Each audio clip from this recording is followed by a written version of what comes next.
मैं एक अत्यंत गंभीर, महत्वपूर्ण और चिंताजनक विषय पर सदन का ध्यान आकृष्ट करना चाहूंगा। जब से भारत श्री नरेंद्र मोदी जी के नेतृत्व में एक उभरती हुई सामरिक, आर्थिक और कूटनीतिक शक्ति बनकर उभरा है, तब से यह बहुत सहज रूप से देखा जाने लगा है, विशेषकर विगत 3 वर्षों से, जब से भारत को विकसित भारत बनाने का लक्ष्य रखा गया है, कि विदेश की बहुत सी ऐसी गतिविधियां हैं जो भारत की व्यवस्था के आर्थिक पक्ष, भारत की व्यवस्था के नैतिक पक्ष, सामाजिक पक्ष पर आक्रमण कर रही हैं। इस संदर्भ में एक रिसेंट जानकारी आई है जिसे हम कह सकते हैं Organized Crime and Corruption Reporting Project. A French publication has recently published its own report based on its investigation on the Sarajevo-based OCCRP, Organized Crime Corruption Reporting Project. This new report of the media report has claimed. You will lay the report on the table of the House. जी। And इस report के अनुसार ये कहा गया है कि इस प्रोजेक्ट को फॉरेन गवर्नमेंट्स की फंडिंग है और उसका फोकस इंडिया के ऊपर भी है, और इस फॉरेन गवर्नमेंट की फंडिंग के साथ साथ जॉर्ज सोरोस के साथ भी इनका कनेक्शन है। अब ये केवल हम एक रिपोर्ट के आधार पर नहीं कह रहे हैं सभापति महोदय, मैं सदन का ध्यान आकृष्ट करना चाहूंगा कि विगत 3 वर्षों से ये क्या एक संयोग है कि जिस समय भारत की संसद का सत्र चलता है, मैं सिर्फ एक संयोग बता रहा हूं, भारतीय फार्मर्स के बारे में रिपोर्ट आती है 3 फरवरी 2021, बजट सत्र है 29 जनवरी 2021। पेगासस रिपोर्ट आती है 18 जुलाई 2021, मानसून सत्र है 19 जुलाई 2021। उसके बाद 31 जनवरी 2023 से भारत की संसद का बजट सत्र शुरू होता है और 24 जनवरी 2023 को हिंडनबर्ग रिपोर्ट आती है। जनवरी 2023 में भारत की संसद का सत्र शुरू होता है और 17 जनवरी 2023 को बीबीसी की डॉक्यूमेंट्री आती है, इंडिया द मोदी क्वेश्चन। और गंभीर महत्वपूर्ण बात है, 20 जुलाई 2023 को भारत की संसद का सत्र शुरू होता है और मणिपुर वायलेंस का वीडियो 19 जुलाई 2023 ठीक एक दिन पहले जारी होता है। पूरे सीक्वेंस में अगर हम चलें तो महोदय मैं याद दिलाना चाहूंगा कि 10 मई 2024 को कोविड वैक्सीन के बारे में एक रिपोर्ट छपती है, जिस समय भारत का चुनाव प्रचार अपने पूर्ण उसके ऊपर था। फिर अभी वर्तमान सत्र हम बताना चाहते हैं कि मानसून सत्र 22 जुलाई से 9 अगस्त के बीच में शुरू होता है और 10 अगस्त को हिंडनबर्ग की रिपोर्ट आती है।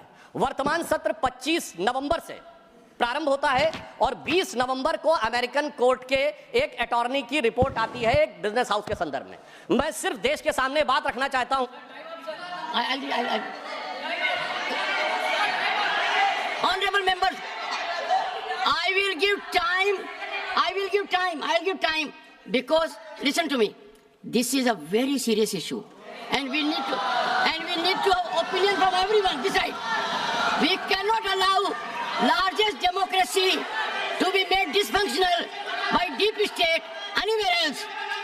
This house should be united in neutralizing any trend, any initiative that is pernicious, dangerous to our sovereignty.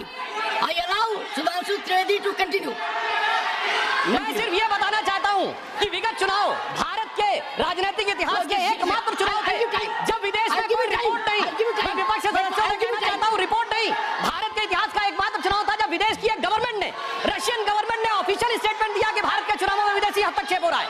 ऐसा भारत के इतिहास में कभी नहीं हुआ और इसके बाद दूसरी सरकार के द्वारा उसका खंडन किया गया। महोदय मैं अपने विपक्ष के साथियों से पूछना चाहता हूं कि यह जान के हो रहा है या अनजाने में? अगर अनजाने में हो रहा है तो ईमानदारी से आइए और खुलकर चर्चा करिए, यदि जान के हो रहा है तो मैं अनुरोध करना चाहूंगा कि इसके ऊपर गहन जांच होनी चाहिए, क्योंकि निरंतर सभापति महोदय मैंने कोई घटना कोट नहीं की है, मैंने केवल एक रिपोर्ट कोट नहीं की है, मैंने 3 वर्षों का सीक्वेंस दिया है और जो सदन में बैठा हुआ हर व्यक्ति इसके साथ अपने साथ बिल्कुल साफ उसे देख सकता है।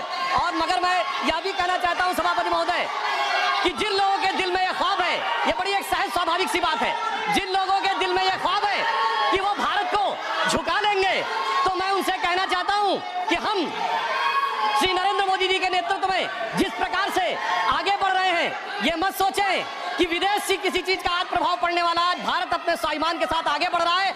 मैं उन लोगों के लिए कहना चाहूंगा, सर जो विदेश में जाकर यहाँ विचार करते हैं, जो कहते हैं डिफेंडर्स ऑफ डेमोक्रेसी यहाँ क्यों नहीं कर रहे हैं? सर डिफेंडर्स ऑफ डेमोक्रेसी जिनको कहते थे वो प्रधानमंत्री जी की तारीफ कर रहे हैं। इसलिए मैं कहना चाहूंगा विदेश का लाभ लेकर, विदेश की छांव लेकर जो भारत में हो रहा है, उनके लिए एक पंक्ति कहना चाहूंगा कि अपने वतन पर सदियों तक है रही हुकूमत गैरों की, लेकिन कुछ चेहरों पर अब तक धूल है उनके पैरों की। इसलिए मैं सभापति जी Mr. Derek O'Brien. Derek O'Brien.